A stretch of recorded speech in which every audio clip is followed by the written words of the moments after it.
Thank you.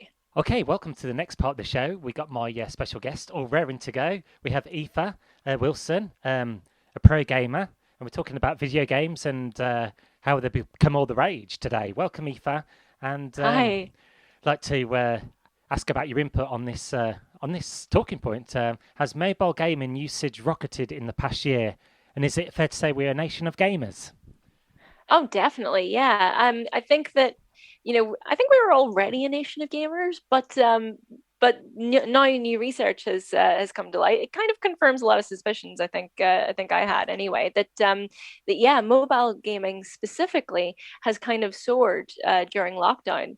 I think that's just because as people are sort of trying out new hobbies, they're like, oh, I've heard of this gaming thing. I think I'll give it a go. Cool. And what has contributed to this surge? Is it because more people spending time at the homes, the family? I think so. I think it's people sort of, you know, having a little bit more time on their hands maybe to try something new out. And now that mobile gaming has come on leaps and bounds, I think like it's also a technological thing. Now that we have, 5G is more prevalent, we have smartphones with bigger screens and better sort of streaming rates.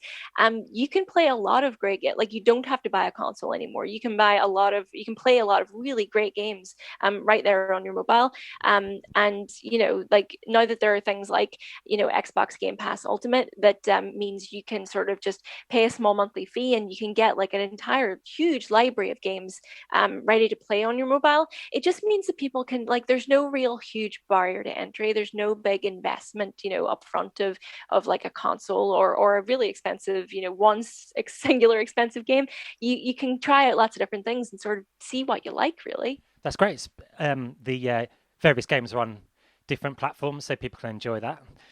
And what popular games out at the moment are popular? The genres, you get adventure games, action, RPG. Mm. Which kind of genres are popular with people at the moment? Well, I think that specifically during lockdown, people are using games to connect with friends and family. Actually, it's there's a social element to it as well. So what you're seeing is co-op multiplayer games are increasingly popular. You have games like Sea of Thieves, you have Minecraft, which has been popular for a long time, but it's still true. Things like Overcooked, Deep Rock Galactic, Fogs, things that maybe are a little bit gentler as well, that it's not just competitive all the time, that people can actually play together, have a bit of a chat. It's like the equivalent of couch co-op but different couches. It's really refreshing to see gaming popular among females as well. Yes, it really is. I don't think that that's not hugely shocking to me. I've been gaming my entire life. I have female friends who've been gaming their entire lives. What I think that research like this really is helpful for is to kind of provide women who are a little bit intimidated, maybe a bit unsure. Oh, I've heard gaming is really, aggressive to, it's not very welcoming of women. That's not true. And I think that this research proves that. It's like gaming, especially mobile gaming, where you have a smartphone already, just give it a try, pick it up. This is the perfect opportunity for a lot of women to not be intimidated by to not think that they're not going to be good enough, or that it's not for them. You can just give it a go. And now there are more gamers, the female mobile gamers than men, and I think it's like it's great to see. And what are your thoughts on 5G as well? They kind of open the floodgates with kind of ultra lightning speed and Yeah, that's really great, and it's certainly very helpful. So this research, I think one of the sort of findings to come out of it was that 76% of gamers said that they'd play more on a mobile device if if data wasn't an issue. And as part of this package that EE are doing, so you've got your Xbox Game Pass Ultimate and you've got inclusive data. So that means that you can try out these games and not worry that you can go out and play a game in the garden or on the loo if you want, and not worry that you're running up a huge amount. It's perfect for that. yeah. And you did mention some of the kind of more unusual places people play games on. Almost a third, 29%, I have here admitted to playing on the toilet. I mean, come on. I bet the number is actually higher than that. That's only the people who are comfortable admitting it. But sitting on the toilet it's as long as you wash your hands Yeah, afterwards, of course. it's a little moment of downtime, and who wouldn't want to multitask, you know? And the garden shed as well.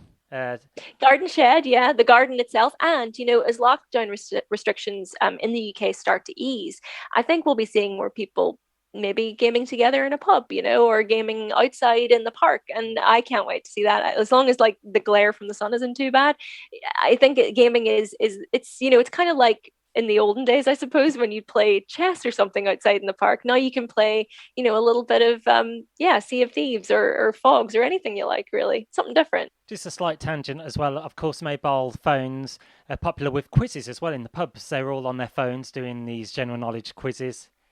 Yes, I think, and that's another thing that I think is really great about gaming that it doesn't get lauded enough. Gaming isn't just about entertainment; it's about education as well. And I think that like quizzes are great for that. It's also about, I think a lot of maybe older people getting into gaming find it really useful for keeping up your mental dexterity. There's lots of like sort of brain teasers and things that you can just I guess it's the modern day equivalent of doing your sudoku or your crosswords, just sort of keep something to do. It's a bit of escapism. And being on the move as well, traveling, whether you're on train or flying, a great way to pass the time, playing the games on your device, especially if going to America. Yeah, and I have done that so many times. I can't even tell you. I normally, when I'm flying somewhere, I'll always have my Switch with me. But it is great to know that, I can do that on my mobile as well, because obviously different games on different platforms, it just means that you have more choice. And yeah, I have very almost missed my stop many times because I've been gaming a bit too much, because you just get so immersed. But it does make that time go a lot quicker. So And always remember to charge, your devices to the maximum. I always have at least two charging like bricks in my bag just for that occasion. But then you have to like pull out about a million cables and decide which one's the right one. But it's a small price to pay. It's been a couple of years since I last played some video games, but has the compact disc gone out the window now? Is it all downloading games? I think so. And I think that's another reason that, 5G makes such a difference, and just better download speeds in general. Because yeah, I have, the latest consoles available. They do have disc trays, but I can't remember the last time I used them, honestly, because downloading is just so much handier. And I know some people like their physical libraries. People like having that tactile, like an actual game box.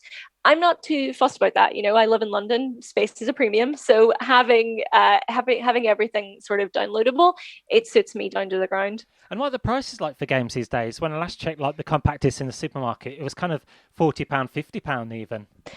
It is. It's some of the newer titles specifically, it can get pretty pricey, because development costs are really astronomical when you're looking at like studios with hundreds and hundreds of people. But um, I think that, and honestly, and I've been saying this since day one, I think the Xbox Game Pass is a really great alternative to sort of buying each game new as they come, because it is that sort of lower monthly cost for a lot of titles immediately, and some of those titles are day one release.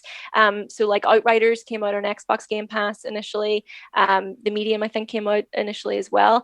Halo Infinite will be a day one launch on Game Pass. It is a really, really great alternative if you don't want to be forking out those bigger upfront costs. And a couple more questions. I just want to ask about retro gaming. Are we seeing kind of like a revival in that department? The old kind of 90s platforms.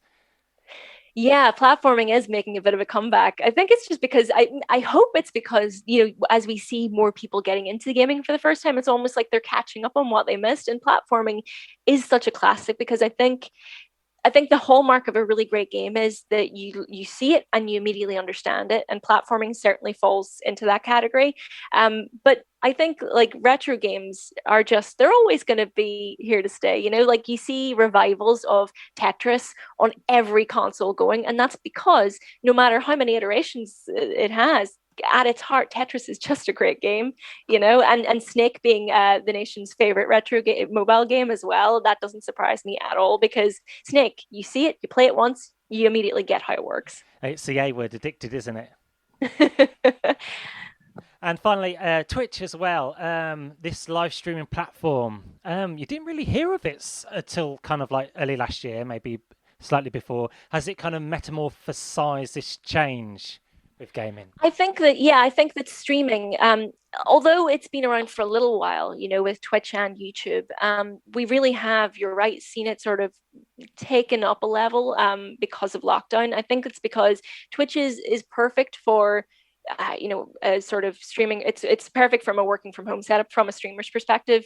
I have it right now. I've got a green screen behind me for that very purpose.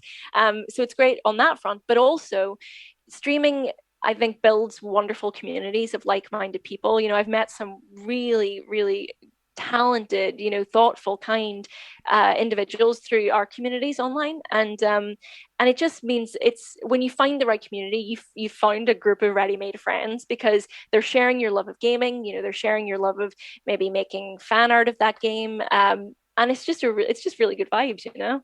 That's cool. And anything else you may just like to add, which I might have kind of missed out on this research survey? No worries. I mean, yeah, I think that like EE's like sort of been supporting gaming for a while because it's been partnered with BAFTA games for a while. Like, so that's how I sort of first got in touch with them. They supported BAFTA Mobile Game of the Year award for a few years, and then most recently they supported the public voted Game of the Year, which was wonderful to see. But yeah, I think it's really good to see mobile gaming getting a little bit of its day in the sun now. And if people are interested, they can check out all of that research on ee.co.uk/gaming.